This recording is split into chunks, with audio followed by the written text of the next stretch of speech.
Expect me, nigga, like you expect Jesus to come back. Expect me, nigga, I'm coming. Expect me, nigga, like you expect Jesus to come back. Expect me, nigga, I'm coming. So, I don't know, you probably maybe have saw the press conference. Tupac finally came out of hiding. Yeah.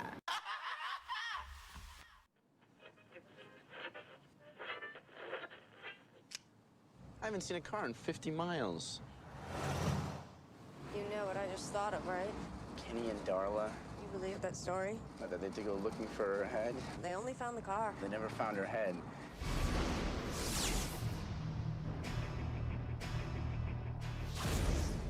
What's he doing? The hell is that? He dumped something down that pipe. Wrapped in a sheet.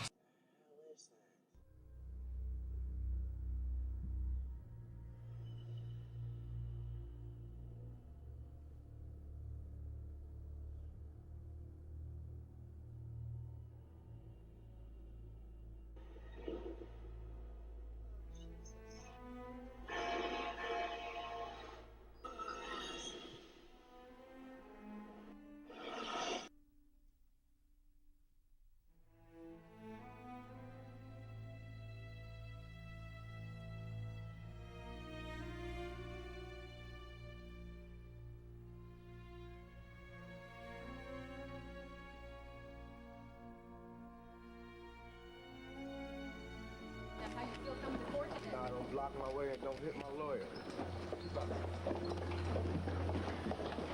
Tupac, you think this is a bum ramp?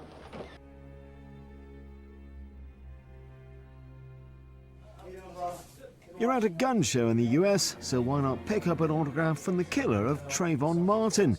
Sitting quietly in a corner of the exhibition in Orlando, Florida, George Zimmerman signs photos and is ready for a chat, revealing a slice of life for the controversial figure who was acquitted of the murder and manslaughter of the black teenager last year. Apparently making this public appearance as a thank you to the owner of the gun show who supported him throughout the trial. Zimmerman was accused of racially profiling, following and shooting 17-year-old Trayvon in a gated neighborhood as he was returning from a convenience store.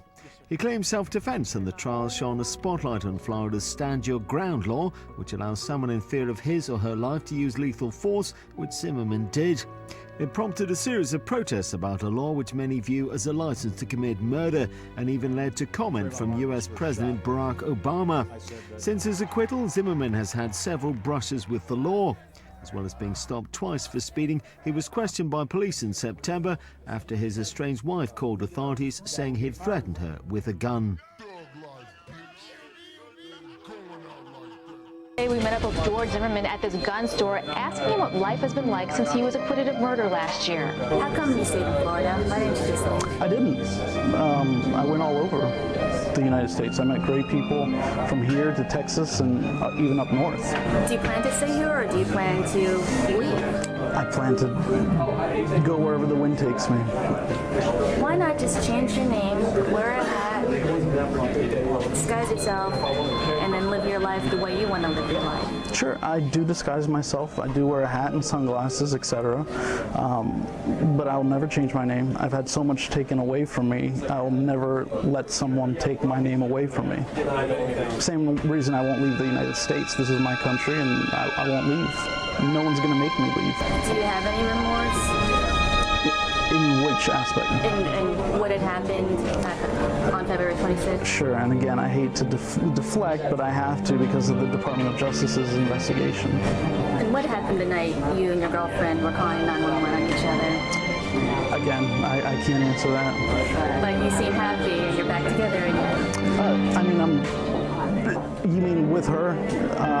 Try to be as happy as I can with everybody, yes. Zimmerman wouldn't talk about his domestic dispute with his estranged wife, Shelley. He realizes his actions are being closely watched and says he still gets death threats. What's it been like since the trial for you to try and live a normal life? I think America can answer that. From what I understand, my speeding ticket was the first internationally publicized speeding ticket.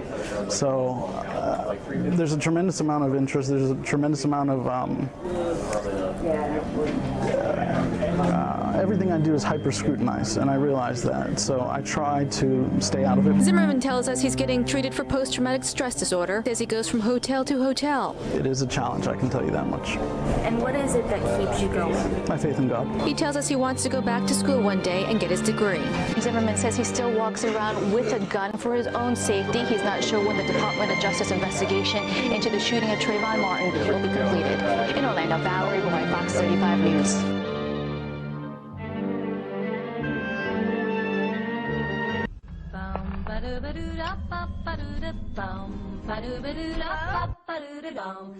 Jeepers, creepers, where'd you get those peepers? Jeepers, creepers, where'd you get those eyes? Is this your idea of a little adventure? I'm just gonna look. Hello? You know the part in scary movies where somebody does something really stupid and everybody hates them for it? This is it. Every 23rd spring, for 23 days, it gets to eat. Eat. What the hell is that thing?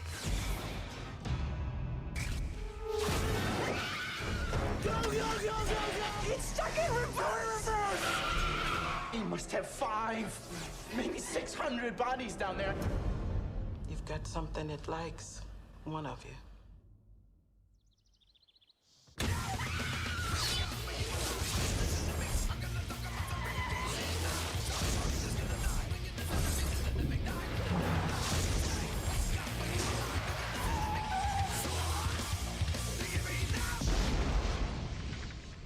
You think he's dead? They never are. Jeepers Creepers. Expect me, nigga, like you expect Jesus to come back. They got my friends laughing, you alone. Expect me, nigga, like you expect Jesus to come back. They got my friends laughing, you alone. Expect me, nigga, like you expect Jesus to come back. They got my friends laughing, you alone. That I refuse to let you go, Lord. Cause Tupac said so.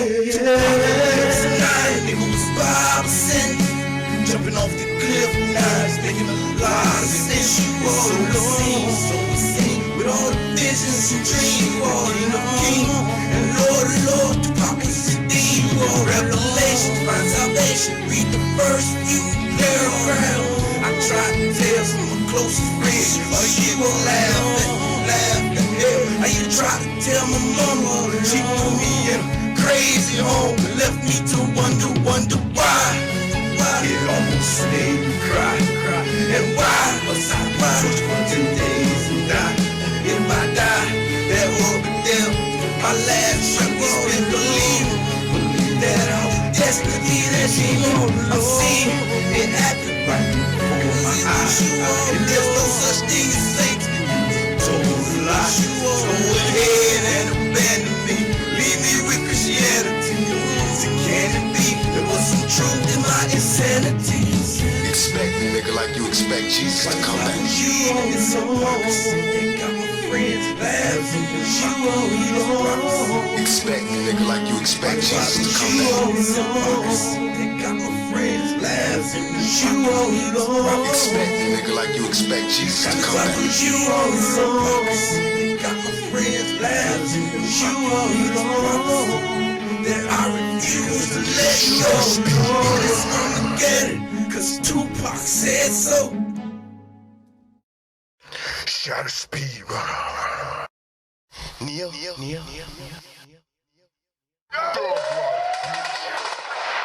Thug life, bitch. Going out like that. Shot a speed runner. Shot a speed runner. Shot a speed runner. Judy. Shot a speed runner. Thug life, bitch. Going out like that.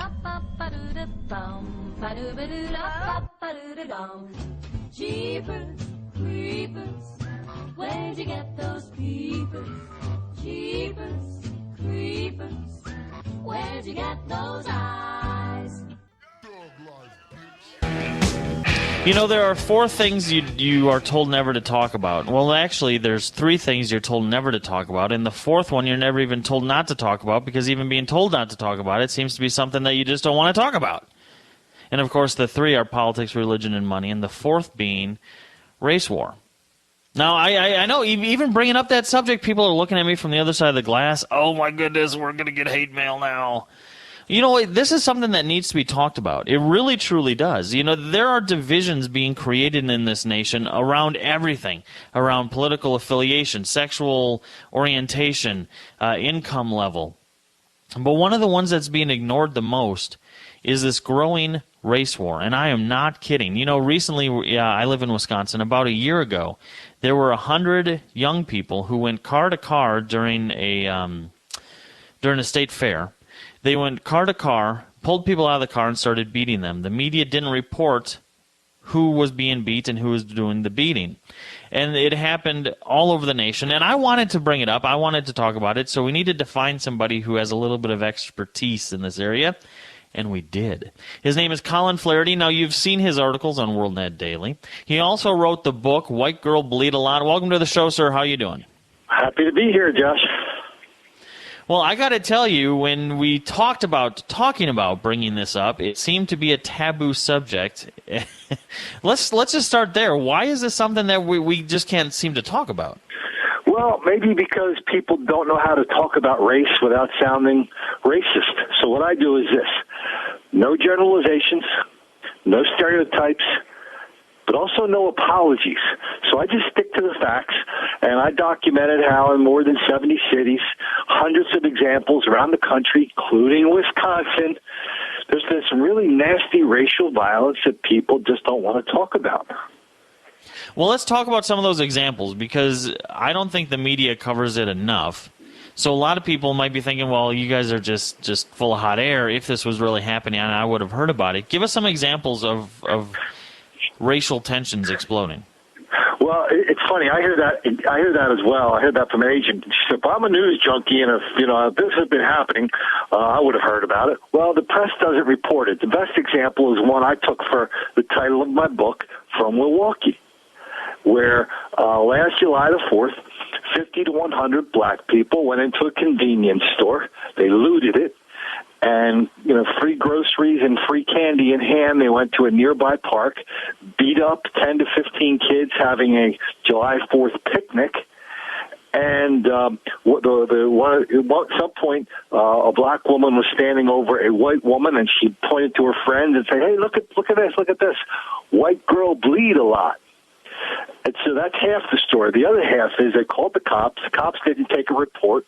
The people the next day go down to the police station and say, what are you doing to catch those people who, beat us up and terrorized us?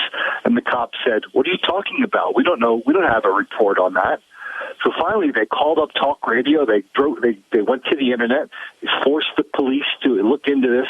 So that story has a semi-happy ending. You multiply what I just said by 200, several examples in Wisconsin. It happens in the big places where you might expect it.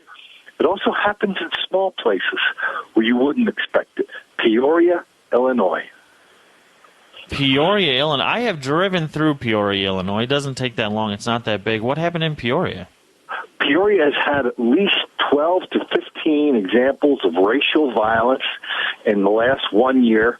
Groups of 50 to 100 black people charging through the downtown, walking through neighborhoods, beating people up, stopping cars, threatening people, destroying property. And one guy wrote about it, and the city council. One guy wrote about it, and the local newspaper guy writes a column, and he says, "I don't believe you because you did not take your video camera out at 11 o'clock at night and go into the middle of this crowd and videotape it." I mean, all the neighbors were saying, yeah, the guy's got it, this happened. The newspaper literally didn't believe it.